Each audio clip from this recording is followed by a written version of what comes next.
Jenna was jolted awake by her breath forcing up a shout. She was breathing hard, eyes wide, her vision distorted in the lens of a nightmare. In the confused seconds between dream and waking, she could never move her body. Slowly, the dim dimensions of the room took shape. Steam hissed softly in the radiators, and the distant chimes of the clock tower counted the hour. She sighed and closed her eyes again.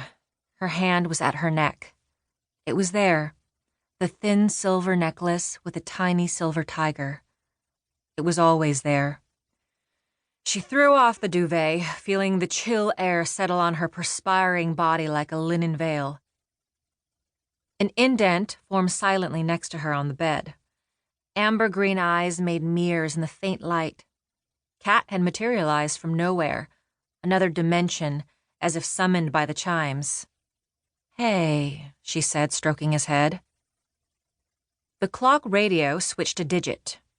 Secretary of State has condemned the launch as a highly provocative act that threatens the region's security. The kitchen tiles were icy beneath her bare feet. She poured milk for Kat, microwaved the cold coffee she found in the pot, and then sipped it, steeling herself for the backlog of voicemails on her phone. Dr. Levy had called to confirm her appointment for 9 a.m. The editor of East Asia Quarterly wanted to discuss the publication of her paper and asked ominously if she'd heard this morning's news. The older messages were in Korean and all from her mother. She skipped through them to the original one, an invitation to lunch in Annandale on Sunday, in which her mother sounded dignified and hurt, and Jenna felt guilt rise inside her like acid reflux.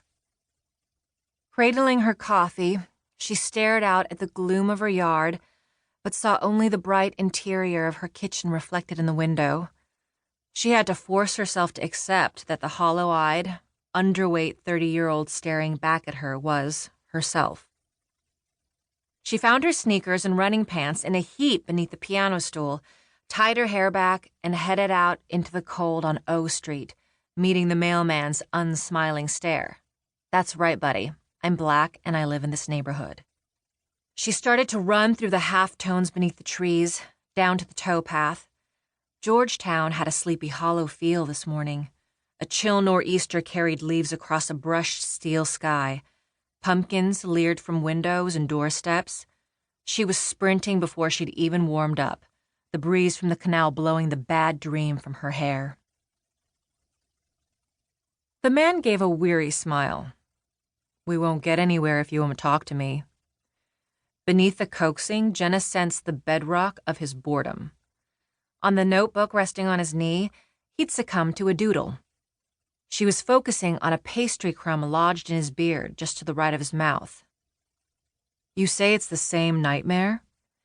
She exhaled slowly. "There are always variations, but it's basically the same. We've been over it many times." Without thinking, she touched the necklace at her throat. "If we don't get to the heart of it, you'll keep having it." Her head slumped back on the couch. She searched the ceiling for words, but found none. He rubbed the bridge of his nose beneath his glasses and looked at her with a kind of exasperation and relief, as if he'd reached the edge of the map and could abandon the journey with a clear conscience. He closed his notebook. "I'm wondering if you'd be better off seeing a bereavement counselor. Maybe that's what's wrong here. You're still feeling your loss. It's been 12 years, I know, but with some of us, time heals more slowly." "No, thank you." "Then what are we doing here today?" "I'm out of praises in." "We've talked about this," he said with an exaggerated patience. "Praises in won't address the original trauma that's causing your—" She got up and reached for her jacket. She had on her white shirt and slim-fit black pants, her work clothes. Her shiny black hair was tied back in a loose knot. "I'm sorry, Dr. Levy. I have a class in a few minutes." He sighed and reached for the pad on his desk.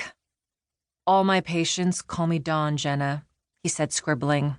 "I've told you that."